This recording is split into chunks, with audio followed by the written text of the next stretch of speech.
شیخ العرب والعجم عارف باللہ حضرت مولانا شاکی محمد اختر صاحب رحمۃ اللہ کی کتاب ہے آفتاب نسبت مع اللہ، جامع صغیر کی روایت ہے کہ آپ صلی اللہ علیہ وسلم نے فرمایا میرے امت کے بڑے لوگ، وی آئی پی لوگ، اہم لوگ کون ہیں؟ اشراف امتی حملۃ القرآن اور اصحاب اللیل، راتوں کو اٹھنے والے، حافظ قرآن، یہ بڑے لوگ ہیں، یہ ہے میری امت کے بڑے لوگ۔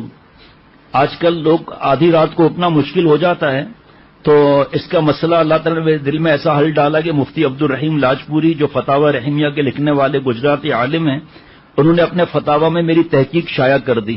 یہ تحقیق حضرت والا نے علامہ شامی ابن عبدی رحمۃ اللہ علیہ اور امداد الفتاوی غالباً جلد نمبر 5 میں ہے کہ عشاء کی 4 فرض اور 2 سنت پڑھ کر وطر سے پہلے 2 رکعت تہجد کی نیت سے پڑھ لو، اسی 2 رکعت میں صلاۃ التوبہ، صلاۃ الحاجات، صلاۃ التہجد تینوں کی نیت کر لو۔ اور یہ دلیل علامہ شامی کی بھی آ گئی، جلد نمبر 2 میں ہے یہ، اور امداد الفتاوی جلد نمبر 5 میں غالباً صفحہ 24 پر ہے۔ جو حضرت نے فرمایا جن کی صحتیں اچھی ہیں، جن کے مسائل نہیں ہیں، لڑائی جھگڑا، غصہ، خاموشی، تنہائی پسند، چڑچڑ، لڑائی جھگڑے کرنا، تو پھر وہ شیخ سے پوچھ کر اپنی صحت اور حالات بتا کر رات کو پڑھ لیں۔ فرمایا کہ یہ دال روٹی والے ہیں، تو پھر رات کو آنکھ کھل جائے تو بریانی بھی کھا لو، دال روٹی تو نہ چھوڑو۔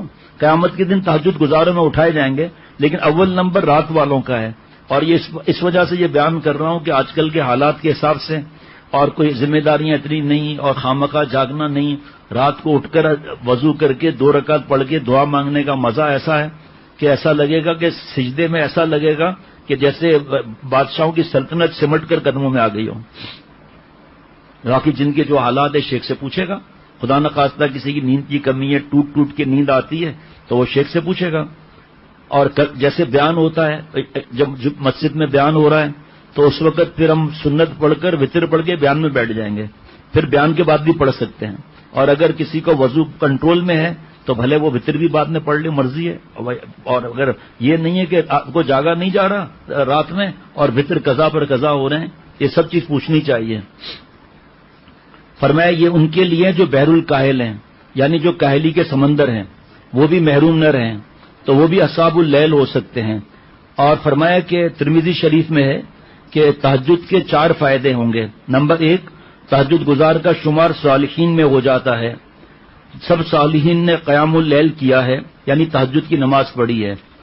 اور عجیب بات دیکھو کیسے کہاں سے کہا، اللہ تعالیٰ مدد فرماتے ہیں ہر وقت۔ فرمایا قیام اللیل کی برکت سے آپ بھی صالحین میں داخل ہو جائیں گے۔ جب صالحین میں داخل ہو گئے تو سارے عالم کی دعا آپ کو مفت میں ملے گی، سب مست ہوں گے انشاءاللہ تعالی۔ جتنے سننے والے ہیں، سننے والے بہت زیادہ ہیں ماشاءاللہ، یہاں بھی جو چند لوگ ہیں وہ بھی، اور سب جب بتا دیا تہجد کے 2 طریقے بتا دیا، عشاء کے بعد کے بھی بتا دیا۔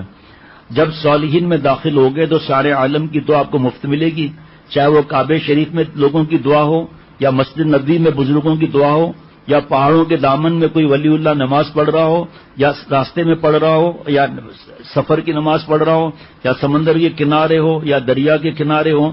آپ اپنی اس بات کی دلیل بھی پیش کرتا ہوں اب میں آپ لوگوں کو۔ اتحیات کے بعد نمازی پڑھتا ہے اتحیات میں السلام علینا وعلی عباد اللہ الصالحین، پڑھتے ہیں یا نہیں؟ اے اللہ مجھ پر بھی سلامتی نازل فرما، اور دنیا میں جتنے صالحین ہیں ان پر بھی سب کو سلامتی عطا فرما۔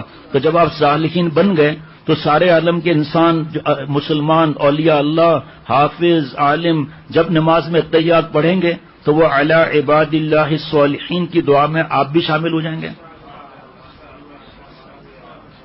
علماء حضرات کو تو ایسا مزہ آتا ہے عزت کی باتیں سن کر ماشاءاللہ۔ آپ بیٹھے ہوں گے ملاوی میں اور دعا مل رہی ہے کعبہ شریف کے نمازیوں کی، آپ بیٹھے ہیں کراچی میں اور مدینہ شریف کے نمازیوں کی، بلکہ سارے دنیا کے اولیاء اللہ کی دعا مفت میں ملے گی۔ یہ جو نعمت اختر پیش کر رہا ہے یہ معمولی نعمت نہیں ہے، ملاوی والوں کو ملائی دے رہا ہوں، سبحان اللہ۔ اور مفتی صاحب نے جب حضرت سے یہ سنا نا تو فرمایا اتنا مجھے مزہ آیا ہے، انہوں نے فوراً سوال قائم کیا اور میرا جواب لکھ کر فتاوی رحمیہ کی تحقیق میں اس کو شامل کر دیا۔ شکر ہے کہ اتنے بڑے عالم اور مفتی نے میری بات پر اعتماد کیا۔ محمد منصور کو خود حضرت نے بتایا کہ میں نے اختر کا مسئلہ اپنے فتاوی کی کتاب میں درج کر دیا، اللہ تعالیٰ کا احسان ہے۔ ایک فائدہ ہو گیا بھائی، ہاں جی، صالحین میں شامل ہو جائیں گے تو دعائیں ملیں گی۔ نمبر 2، تہجد کا دوسرا فائدہ یہ ہے کہ تہجد گزار اللہ کا پیارا ہو جاتا ہے، مقرب ہو جاتا ہے، اللہ تعالیٰ تم اللہ کے پیارے بن جاؤ گے، مقرب بن جاؤ گے۔ تیسرا فائدہ تہجد کا یہ ہوگا کہ گناہ صغیرہ معاف ہو جاتے ہیں۔ 2 رکعت پڑھ لی، مزے آ گئے۔ نمبر 4، تہجد کا چوتھا فائدہ ہے، تہجد سے گناہ چھوڑنے کی ہمت پیدا ہوتی ہے، گناہ چھوڑنے کی ہمت آ جائے گی انشاءاللہ۔ جو داڑھی نہیں رکھتا اس کو داڑھی رکھنے کی توفیق ہو جائے گی، جو گناہ نہیں چھوڑ رہا گناہ چھوڑنے کی توفیق ہو جائے گی، جو بد نظری نہیں چھوڑ رہا نظر کی حفاظت کی توفیق مل جائے گی۔ اب یہاں میں عرض کر رہا ہوں، جو ویڈیو گیم اور فلمیں اور گانے اور جو کارٹون اور گندی فلمیں وہ جو نہیں چھوٹ رہی ہیں تو اللہ تعالیٰ اس کی مدد سے وہ بھی مدد فرما دیں گے۔